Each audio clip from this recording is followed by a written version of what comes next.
Di kalangan umat Hindu khususnya di Bali, penjor sudah tidak asing lagi di telinga kita, karena hampir di setiap upacara dewa yatnya selalu disertai dengan penjor sebagai bagian dari pelengkap upakara. Pemasangan penjor yang paling banyak dapat kita jumpai pada saat Hari Raya Galungan. Semua umat Hindu memasang penjor di depan rumah. Penjor umumnya dipasang saat hari penampahan atau sehari sebelum Galungan. Namun, saat ini banyak orang yang memasang penjor sebelum penampahan Galungan. Alasannya adalah kesibukan saat penampahan dan tidak sempat membuat penjor ataupun karena terbatasnya tenaga untuk membuat penjor. Tujuan dari pemasangan penjor adalah sebagai rasa wujud bakti, ungkapan kemakmuran yang berupa hasil sandang, pangan, dan hasil bumi dari Sang Hyang Widi. Bentuk atau bagian dari penjor itu sendiri yang bentuknya menyerupai seekor naga, kepalanya berada di bawah dan ekornya berada di atas. Pembuatan penjor itu sendiri haruslah sesuai dengan aturan atau ketentuan yang ada, karena penjor itu bersifat religius dan bukan hanya sekedar untuk hiasan saja. Adapun syarat dan ketentuan dalam pembuatan sebuah penjor, sebaiknya semua disesuaikan dengan ketentuan.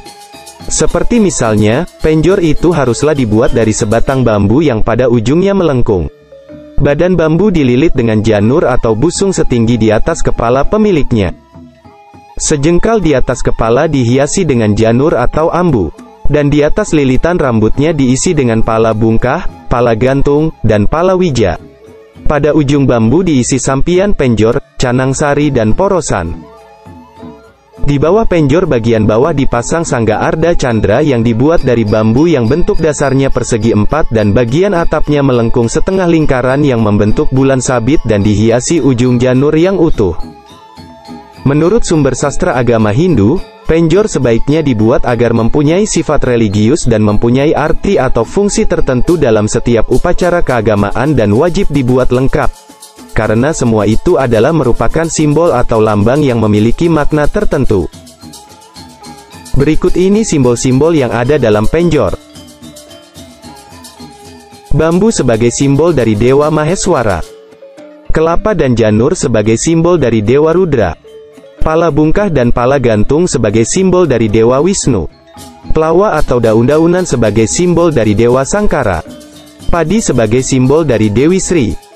Kain kuning sebagai simbol dari Dewa Mahadewa.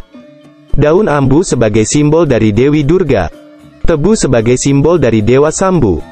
Kain putih sebagai simbol dari Dewa Iswara. Sangga sebagai simbol dari Dewa Siwa. Cili gegantungan sebagai simbol dari Widyasari. Tamiang sebagai simbol untuk penolak bala. Lamak simbol dari Tribuana. Dan upakara sebagai simbol Dewa Sadasiwa.